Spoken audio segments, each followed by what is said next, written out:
जय हिंद दोस्तों, वंदे मातरम। मैं विवेक आपका अपनी यूट्यूब चैनल विवेक सर मैथ्स में हार्दिक स्वागत करता हूं और आज मैं आपके बीच में आ गया हूं सुबह की महत्वपूर्ण प्रश्नों की श्रृंखला को लेकर, जो आज वर्तमान में और जो पहले महिलाएं रह चुकी हैं सर्वप्रथम उनकी कुछ क्वेश्चन है, कुछ साइंस के क्वेश्चन है, तो कृपया इनको ध्यान से देखिए।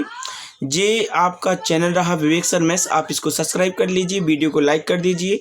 एसएससी, बैंक, रेलवे और teaching exam, central exam and state all exam के लिए ये महत्वपूर्ण क्लास है। यदि आपने हमारे चैनल को सब्सक्राइब नहीं किया है तो प्लीज़ आप हमारे चैनल को सब्सक्राइब कर लीजिए, वीडियो को लाइक कर दीजिए, अपने मित्रों के साथ में शेयर कर दीजिए। यदि प्लीज़ आपने हमारे चैनल को सब्सक्राइब नहीं किया है तो आप हमारे चैनल को सब्सक्राइब जरूर कर लें। आइए हम प्रश्नों को शुरू करते हैं। सबसे पहला प्रश्न हमारा बनता है कि लोकसभा की पहली महिला अध्यक्ष कौन थी? तो जो लोकसभा की पहली महिला अध्यक्ष थी वो थी मीरा कुमार। कौन थी? मीरा कुमार थी। अगला बनता है पहली भारतीय महिला डॉक्टर आनंदीबाई जोशी थी। कौन थी? आनंदीबाई जोशी थी। नोबेल पुरस्कार विजेता प्रथम महिला कौन थी जिसको नोबेल पुरस्कार मिला था? वो थी मदर टेरेसा। कौन थी? Mother Teresa. नोबेल पुरस्कार की बात करें तो जी अल्फ्रेड नोबेल की याद में दिया जाता है नोबेल पुरस्कार। देश की प्रथम महिला बैरिस्टर, तो देश की प्रथम महिला बैरिस्टर हैं कॉर्नेलिया सोरावजी। कॉर्नेलिया सोरावजी यहाँ की क्या है? पहली महिला बैरिस्टर हैं। देश की प्रथम महिला न्यायिक अधिकारी कौन है? अन्ना चांडी। देश की पहली महिला न्यायिक अधिकारी कौन है? अन्ना चांडी। कौन है? अन्ना चांडी। अगला आता है अशोक चक्र पाने वाली पहली भारतीय महिला है नीरजा भनोट। नीरजा भनोट अशोक चक्र पाने वाली प्रथम भारतीय महिला है। First India woman airlines pilot, first India women's airline pilot कौन है? सरला ठाकराल हैं। सरला ठाकराल हैं। आईएनसी की प्रथम महिला अध्यक्ष कौन है? सरोजिनी नायडू। आईएनसी की पहली महिला अध्यक्ष कौन है? सरोजिनी नायडू। आईएनसी का मतलब है इंडियन नेशनल कांग्रेस की पहली महिला अध्यक्ष कौन है? सरोजिनी नायडू, जो कि 1925 के कानपुर अधिवेशन में इन्होंने अध्यक्षता की थी। ज्ञानपीठ पुरस्कार पाने वाली प्रथम भारतीय महिला है आशा पूर्णा देवी। ज्ञानपीठ पुरस्कार पाने वाली प्रथम भारतीय महिला है आशा पूर्णा देवी। भारत रत्न से सम्मानित होने वाली प्रथम भारतीय महिला कौन है? इंदिरा गांधी। जिनको भारत रत्न सर्वप्रथम मिला वो कौन सी महिला थी? इंदिरा गांधी, जो कि पहली महिला प्रधानमंत्री भी रही हैं। भारतीय राष्ट्रीय कांग्रेस की प्रथम महिला अध्यक्ष कौन थी? Annie Besant. देखिए, यदि आता है कि भारतीय राष्ट्रीय कांग्रेस की प्रथम महिला अध्यक्ष तो थी एनी बेसेंट। यदि आता है भारतीय राष्ट्रीय कांग्रेस की प्रथम महिला भारतीय अध्यक्ष कौन थी? तो वो थी सरोजिनी नायडू। अगला आता है सर्वोच्च न्यायालय की पहली महिला न्यायाधीश। सर्वोच्च न्यायालय की पहली महिला न्यायाधीश कौन थी? फातिमा बीबी थी। कौन थी? फातिमा बीबी थी। मिस वर्ल्ड बनने वाली पहली भारतीय महिला, तो मिस वर्ल्ड बनने वाली प्रथम भारतीय महिला थी मिस रीता फारिया। कौन थी? Miss Reita Faria.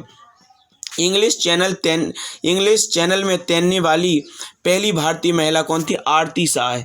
English channel में तैरने वाली पहली भारतीय महिला कौन थी? आरती शाह थी। अर्जुन पुरस्कार पाने वाली पहली भारतीय महिला कौन थी? स्टेफी डिसूजा। स्टेफी डिसूजा ने सर्वप्रथम क्या पाया था? अर्जुन पुरस्कार पाया था।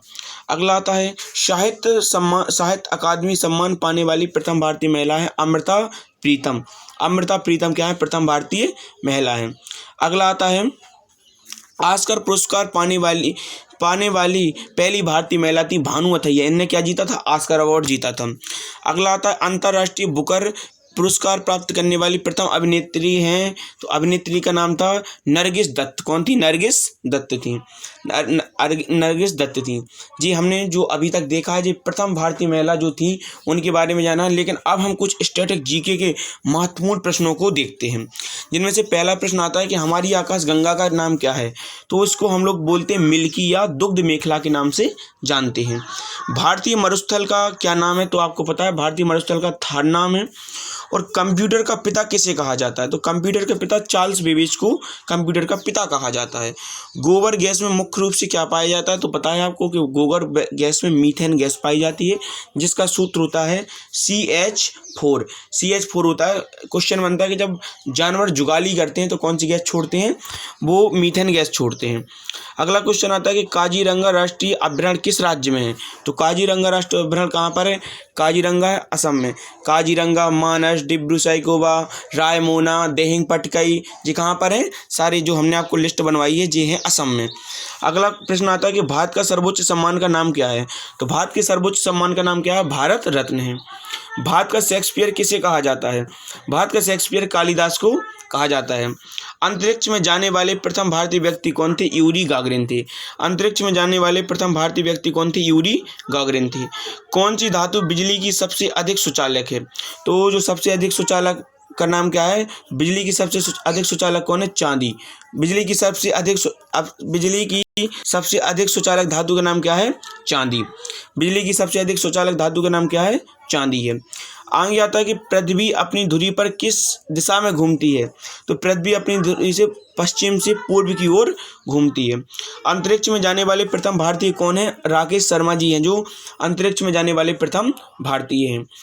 अगला क्वेश्चन आता है कि हिंदी भाषा का पहला समाचार पत्र का नाम क्या है? तो उद्दंड मार्तंड हिंदी भाषा के प्रथम समाचार पत्र का नाम है।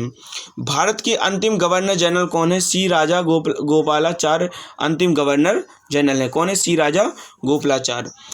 सूर्य के प्रकाश से कौन सा विटामिन प्राप्त होता है? तो विटामिन डी सूर्य के प्रकाश से प्राप्त होता है। अंतर्राष्ट्रीय महिला दिवस किस तिथि को मनाया जाता है? तो 8 मार्च को अंतर्राष्ट्रीय महिला दिवस मनाया जाता है। चंद्रमा पर कदम रखने वाले प्रथम भारतीय कौन है? चंद्रमा पर कदम रखा था नील आर्मस्ट्रांग ने। नील आर्मस्ट्रांग ने चंद्रमा पर प्रथम बार क्या रखा था? कदम रखा था।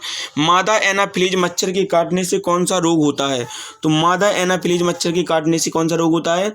मलेरिया रोग होता है। पशुओं में मिल्क फीवर बीमारी किसकी कमी से होती है? तो पशुओं में मिल्क फीवर बीमारी किसकी कमी से होती है? कैल्शियम। जब पशु दूध देना कम कर देते हैं या दूध कम देते हैं या कभी कभी तुमने देखा है कि तो उनके जो निप्पल्स होते हैं उनमें सूजन आ जाती है, तो मिल्क कैल्शियम की कमी के कारण ये चीज़ें होती हैं।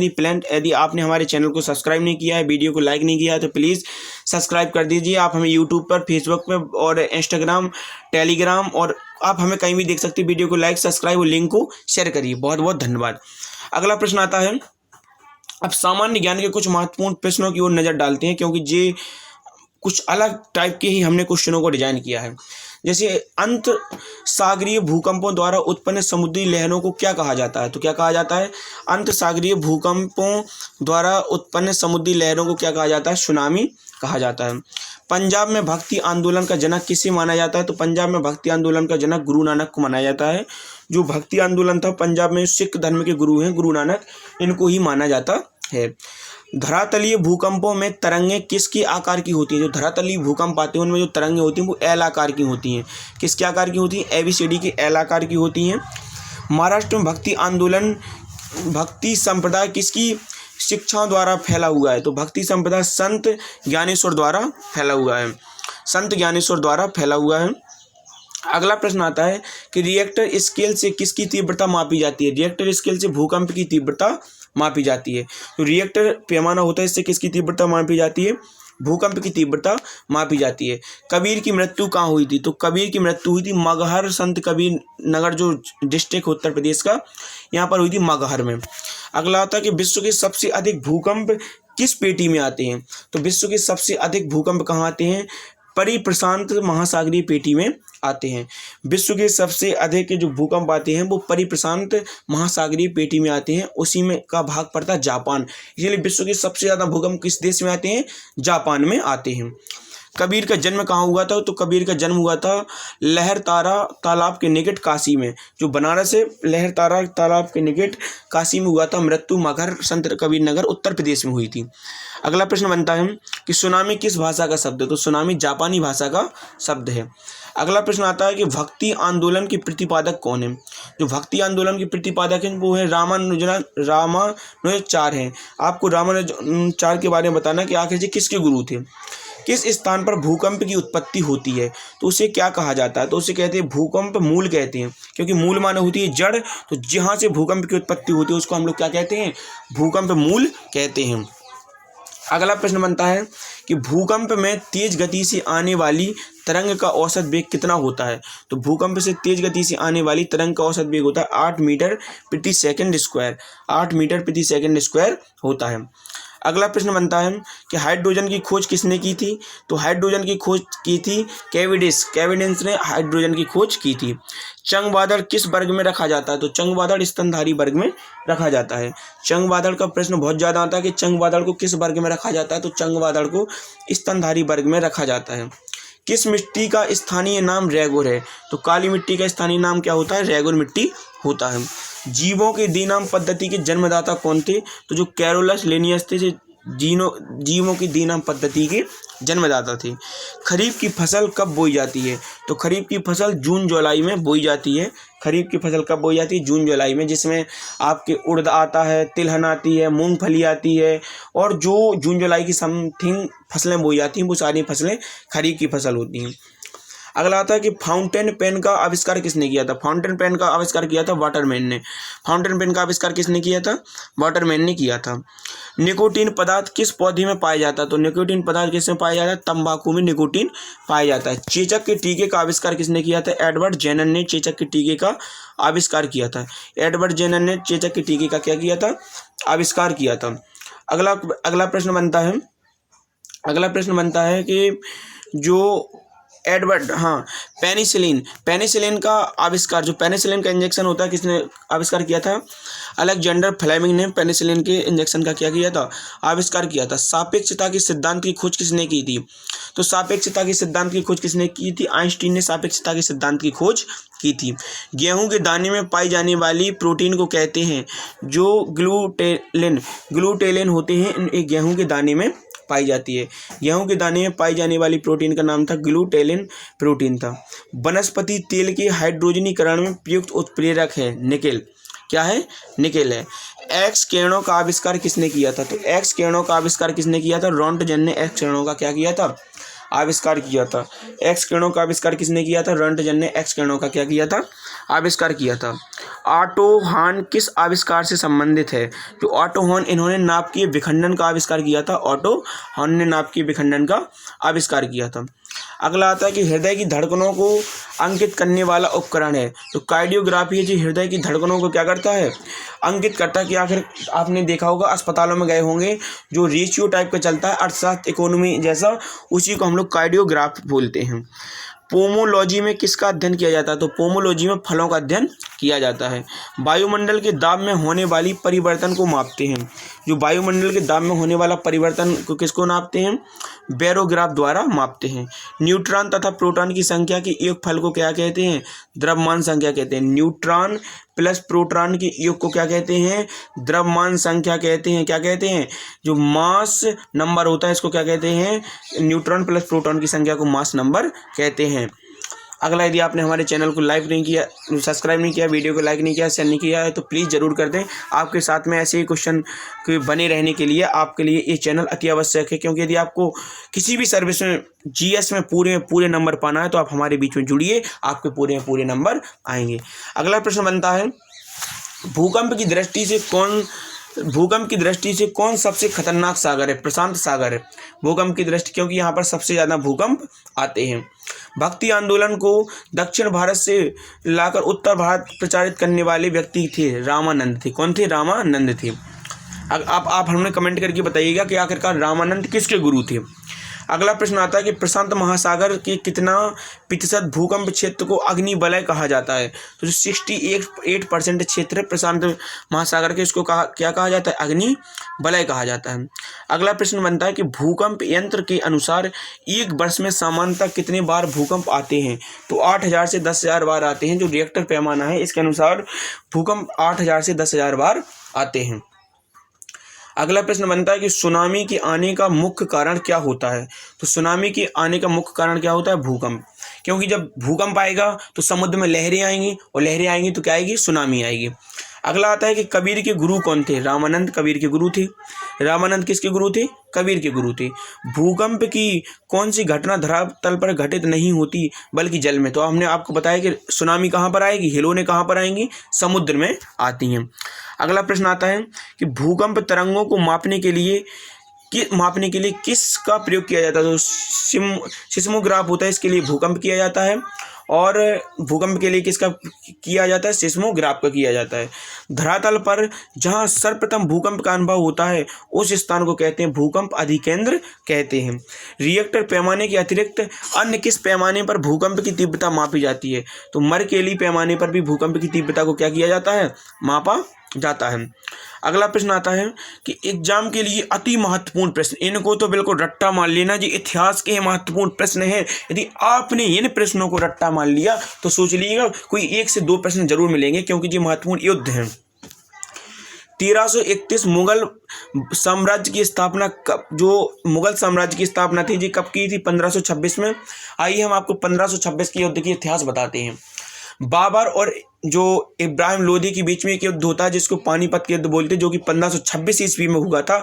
इसी से क्या होता है, मुगल साम्राज्य की नींव डलती है। अगला प्रश्न आता है कि 1332 ईस्ट इंडिया कंपनी की स्थापना कब। जो ईस्ट इंडिया कंपनी की स्थापना होती है जी, आप जो गलत लिख गया है, इनका कोई मतलब नहीं है। तो ईस्ट इंडिया कंपनी की स्थापना होती है 1600 ईस्वी में। अगला प्रश्न बनता है जी, हमारे जो आगे दिया गया है जी क्वेश्चनों की संख्या है, तो इन पर आप फोकस ना करके, पानीपत का प्रथम युद्ध 1526 में हुआ था।